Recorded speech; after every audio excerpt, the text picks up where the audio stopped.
Hey, what's up guys? Today I'll show you a comedy film, Hobo with a Shotgun. Spoiler ahead, watch out and take care.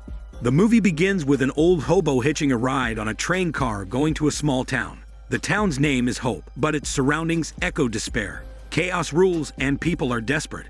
All around town, people are committing crimes. While walking around, the hobo sees an amateur filmmaker filming two people beating each other to a bloody pulp.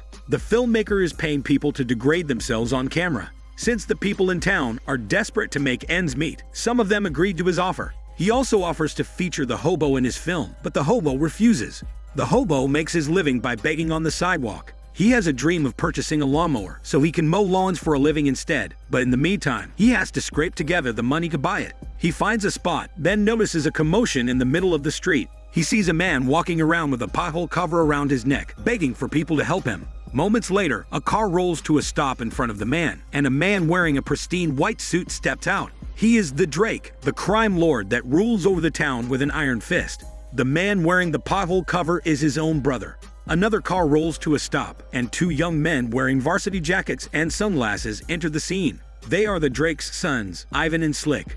The three of them are punishing the brother for trying to run away from them. The Drake pushes his brother down the pothole until the cover is sealed and only his head is sticking out. The two sons place a barbed wire noose around his head. They then return to their car and put it in reverse until the brother's head is decapitated from his body. The Drake grabs the head and places it on his son's car as a trophy. The two sons maniacally warn the townspeople not to cross them before driving away, with their uncle's head still on a spike. The hobo watches everything with interest. The people all disperse and go on with their lives. The hobo continues his plan for begging on the sidewalk. He writes a sign on a cardboard saying that he is tired and needs money for a lawnmower. He sits near a dumpster fire as a few people toss him coins.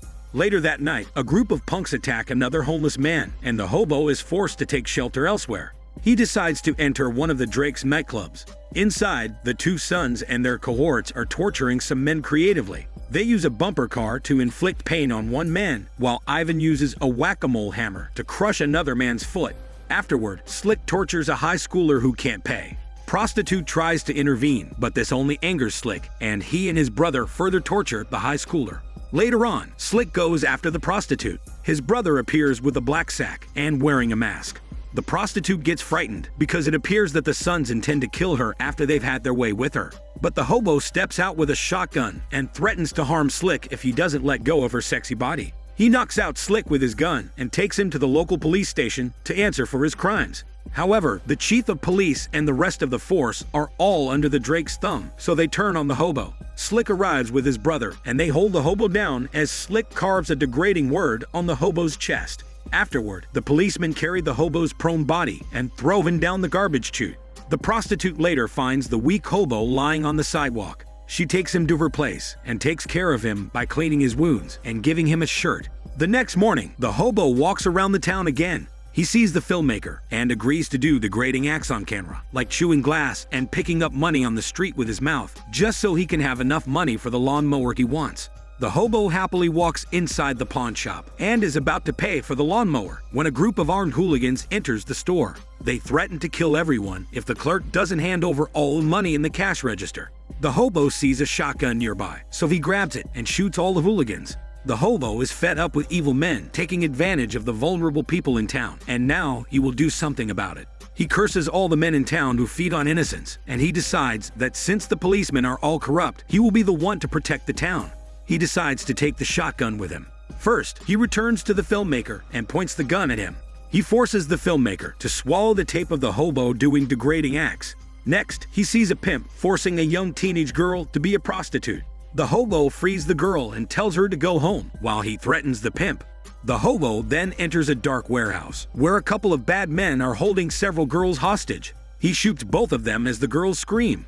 The hobo goes on a rampage, where he shoots and kills all the evil men around town, such as a predatory Santa Claus peeping on children on a playground.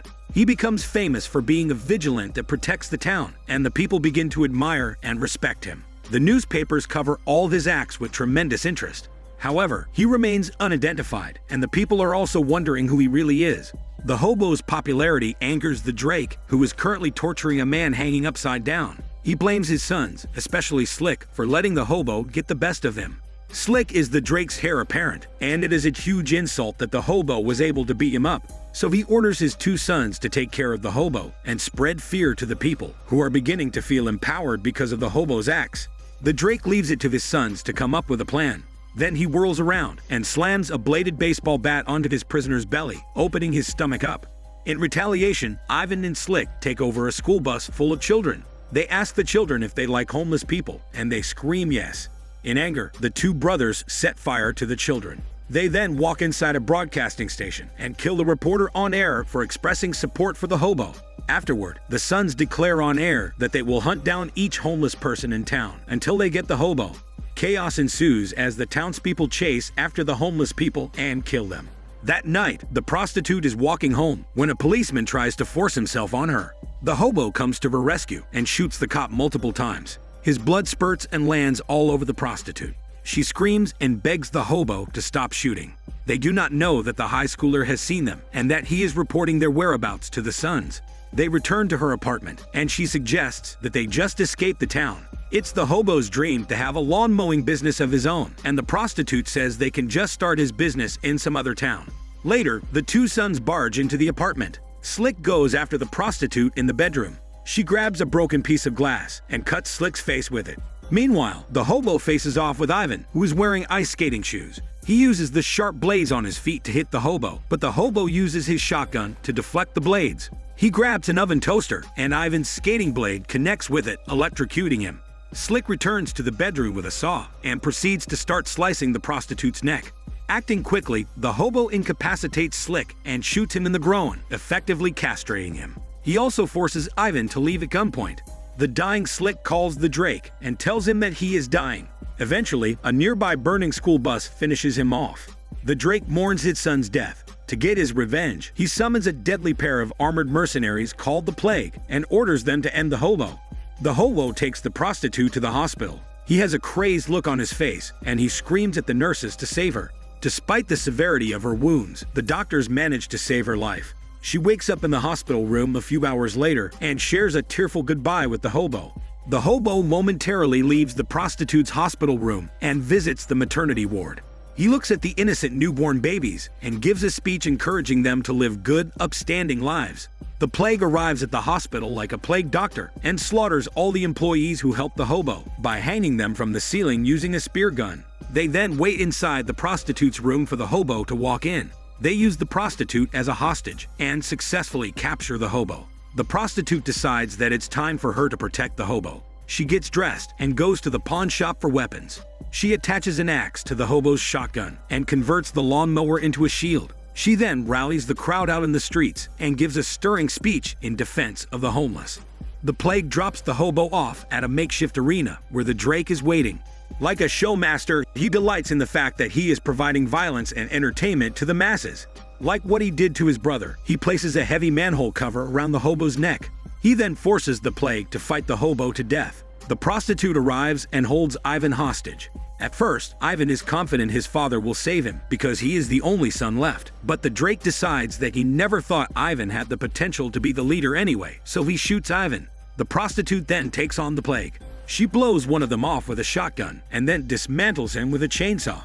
She squares off with the Drake himself, and he saws off her arm. Screaming in pain, she uses her exposed arm bone to stab the Drake and free herself from his chokehold. The remaining half of the Plague tells the prostitute that she has to replace his dead partner because she killed him. But the hobo points a gun at him, and the Plague walks away. The chief of police arrives, but is on the Drake's side. But luckily, the townspeople arrive, and they are set on killing the Drake and his men. The hobo then tells the Drake that they will both be in hell soon. He proceeds to shoot the Drake's head off, and the chief retaliates by shooting the hobo as well. The Drake's reign has now ended, and the hobo has successfully avenged his vendetta. The movie ends with the invigorated crowd preparing to attack the police, and the prostitute's screams echoing through the night. This is Daniel CC Movie Channel. Stay safe and enjoy your day.